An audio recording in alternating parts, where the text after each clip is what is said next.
தந்தை அவர்கள் வழங்கிய தொண்டின் மேன்மை என்ற அற்புதமான தலைப்பில் சிந்திக்க உள்ளோம். மனித குலத்தில் பிறந்துவிட்ட நாம் ஒவ்வொருவரையும் சமுதாயம்தான் வளர்த்து வாழ வைத்து வருகிறது. மறைந்து போன அல்லது இன்று இருக்கக்கூடிய கோடிக்கணக்கான சிந்தனையாளர்கள், உழைப்பாளிகள், அருட்செல்வர்கள் செய்த தொண்டுதான் மனித வாழ்வில் பொருள் வளமாகவும் அருள் ஒளியாகவும் ஆட்சி அமைப்பாகவும் அமைந்து நம் எல்லோரையும் வாழ வைக்கின்றன. பொருள் வளம், ஆட்சி, ஆன்மீகம், சுகாதாரம் மற்றும் விஞ்ஞானம் ஆகிய 5 துறைகளில் மனிதன் தொண்டாற்றி உயரலாம். பிறந்தது முதல் இறக்கும் வரை எல்லோருடைய தேவைகளையும் நிறைவேற்றி வாழ வைப்பது சமுதாயமே. அந்த சமுதாயத்துக்கு தன் ஆற்றல் முழுமையும் அர்ப்பணிக்க வேண்டியது மனிதனாக பிறந்த நம் அனைவரது கடமையாகும்.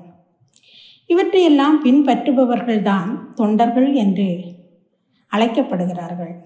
இந்த தொண்டினை குடும்பம் என்ற வரையறைக்குள் ஆற்றும்போது இல்லறம் என்கிறோம்.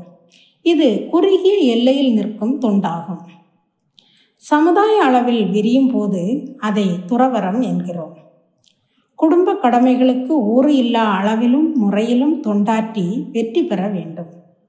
அதையே நமது குரு தான் குடும்பம், சுற்றம், உலகோர் காற்றும் கடமை முறையே முக்கியம், கெடாமலும் பார் ஒன்றினால் மற்று என்று கூறுகிறார்.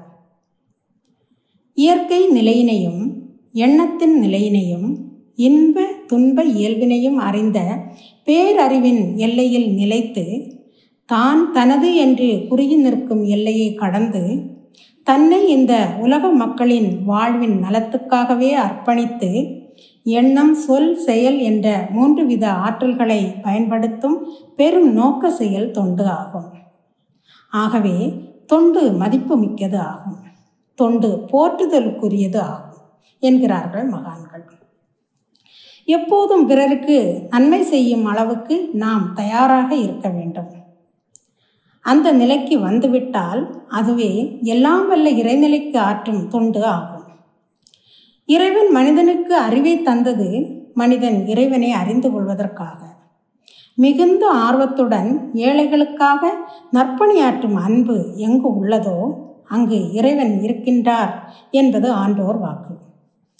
இறை நிலையானது ஒவ்வொருவரது உள்ளத்திலும் இருந்து கொண்டு எங்கு எவருக்கு என்ன தேவையோ அதை அவருக்கு அங்கு சேர்த்து கொண்டிருக்கிறது.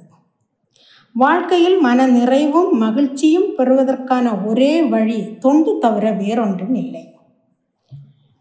தான் பெற்ற இன்பம் பெருக இவ்வையகம் என்ற உயர்நிலைக்கு வந்த மனிதன் அறிவின் உச்ச நிலையில் துன்பப்படும் உயிர்களை அத்துன்பத்திலிருந்து காத்து உதவ வேண்டும்.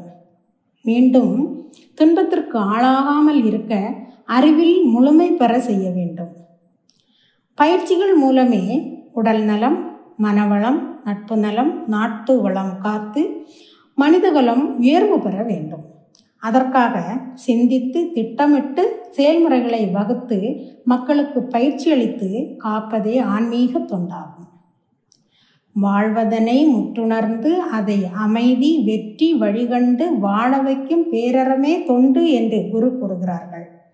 மேலும் இக வாழ்வில் பழக்கத்தால் ஏற்றுள்ள களங்கங்கள் இனிதாய் மாற தொண்டே ஏற்ற வழி, அதை செய்வோம் என்பதும் குருவின் கருத்து. இந்த உடலை பார்த்திங்கன்னா இது சமுதாயத்தின் சொத்து. அதை சீரமைப்பதில் எல்லோருக்கும் உரிமை இருக்கிறது.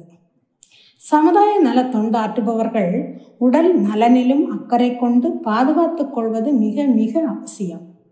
உடல் நலம் பாதிக்கப்பட்டால் பிறருக்கு தொண்டாற்றுவது கடினம். கொண்டு வந்த பாவம் தொண்டு செய்தால் போகும் என்பார்கள். அதற்கு உடல் நலத்தையும் மன வளத்தையும் உயிர் வளத்தையும் பாதுகாக்க உடற்பயிற்சி, தவப்பயிற்சி, காயகல்ப பயிற்சி, 5 அளவு முறை இவற்றை தவறாமல் முறையாக நாள்தோறும் செய்வது அவசியம். மக்கள் அறிவு நிலையில் பல படிகளில் உள்ளார்கள். அப்படிப்பட்ட மக்களின் மனம், பண்பு, அறிவு, நோக்கம் இவற்றையெல்லாம் அறிந்து கொண்டு பொறுமை, தியாகம், விட்டு கொடுத்தல், அன்பு, கருணை இவற்றையெல்லாம் தன்னுடைய இயல்பாக்கி கொண்டு தொண்டாற்ற வேண்டும். இந்த உண்மையின் அடிப்படையில் மக்கள் சமுதாயம் சிறப்புற தொண்டினை பலரும் செய்து வந்தனர். தாய் கண்ட இல்லற கனவை களைந்து துறவறம் பூண்டு ஆன்மீக தொண்டாற்றினார் ஆதிசங்கரர். சமரச நிலையை தோற்றுவித்தார் மகாவீரர். அன்பை விதைத்து அருட்பணியாற்றினார் கௌதம புத்தர். மன்னர்களிடையே நிலவும் பகைமையை நீக்கும் பாலமாக இருந்து அருட்தொண்டாற்றினார் ஔவையார்.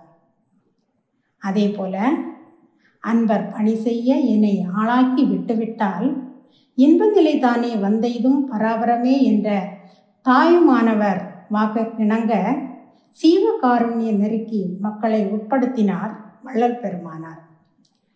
ஒருவன் சேவை செய்வதில் மகிழ்ச்சி அடைந்தால்தான் சேவை என்ற சொல் பொருள் நிறைந்ததாக மாறும் என்று கூறி, தாய் மண்ணுக்கு மட்டுமல்ல தான் காலடி எடுத்து வைத்த ஆப்பிரிக்கா மண்ணும் சுதந்திரம் பெற வேண்டி அருட்தொண்டாற்றி இன்னுயிர் நீத்தார் மகாத்மா காந்தியடிகள்.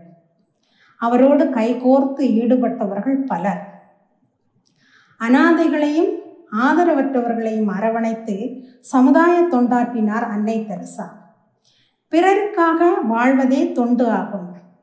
தொண்டுதான் எப்பொழுதும் நிலைத்து நிற்கிறது. இவ்வுலகில் எத்தனையோ மாமனிதர்கள், அரசர்கள், ஞானிகள், விஞ்ஞானிகள் வாழ்ந்தார்கள், மறைந்தார்கள். அவர்கள் வழியில் வந்தவர்தான் நமது குரு அருள் தந்தை வேதாத்ரி மகரிஷியும். வேதாத்ரி மகரிஷி மட்டும் நமக்கு குருவாக கிட்டவில்லை என்றால் பெற்றோருக்கு செய்யும் கடமையையோ, குடும்பத்துக்கு ஆற்றும் கடமையையோ, தனக்குத்தானே செய்யும் தொண்டினையோ, சமுதாயத்துக்கு ஆற்றும் கடமையையோ நாம் அறிந்திருக்க முடியாது. தன் உடலுக்கு செய்யும் மிக பெரிய தொண்டு உடற்பயிற்சி செய்வது. உயிருக்கு செய்யும் மிக பெரிய தொண்டு காயகல்ப பயிற்சி செய்வது. மனதுக்கு செய்யும் மிக பெரிய தொண்டு தவ பயிற்சி செய்வது. யாருமே விளக்கி காட்ட முடியாத சுத்த வழியை பற்றியும், பிரபஞ்ச தன்மாற்றத்தை பற்றியும், காந்த தத்துவத்தை பற்றியும் பாமர மக்களும் புரிந்து கொள்ளும் வகையில் எளிய முறையில் எடுத்து கூறி அதை உணரவும் வைத்த குரு அவர்கள் எந்த இடத்திலும் தன்னை உயர்வாக கூறாமல் உலக நல தொண்டன் என்றே கூறுவார்கள். அவர்களது உடல் மறைந்து விட்டாலும் அவர்களின் தொண்டு, அதன் விளைவும் அறிவும் சமுதாயத்தில் எல்லோரிடமும் கலந்து கரைந்து நிலைத்து நிற்கிறது என்பதை மனவள கலைஞராகிய ஒவ்வொருவரும் மனதில் கொள்ள வேண்டும். பிறர் துன்பம் துடைத்தற்கே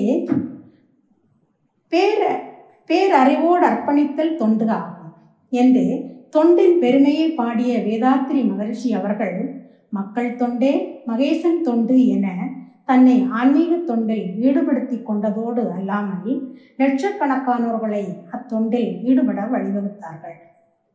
அந்த வகையிலே அந்த லட்சக்கணக்கானோர்களில் ஒருவராக நாமும் நம் குடும்பம், தொழில் இவற்றோடு எந்தவித எதிர்பார்ப்புமின்றி தொண்டு உள்ளத்தோடு மனவளக்கலை யோகாவை உடல் நலம் இல்லாதவர்கள், மனதில் குழப்பம் உள்ளவர்கள், வாழ்க்கையில் சிக்கல் உள்ளவர்கள், இளம் வயதினர், கிராமங்கள் மற்றும் கல்வி நிலையங்களுக்கு சென்று சர்வீஸாக சொல்லிக் கொடுப்போம், தொண்டில் மேன்மேடைவோம் என்பதோடு சுடுதலும் குளிரும் உயிருக்கு இல்லை, சோர்வு வீழ்ச்சிகள் தொண்டருக்கு இல்லை என கூறி நிறைவு செய்து கொள்கிறேன்.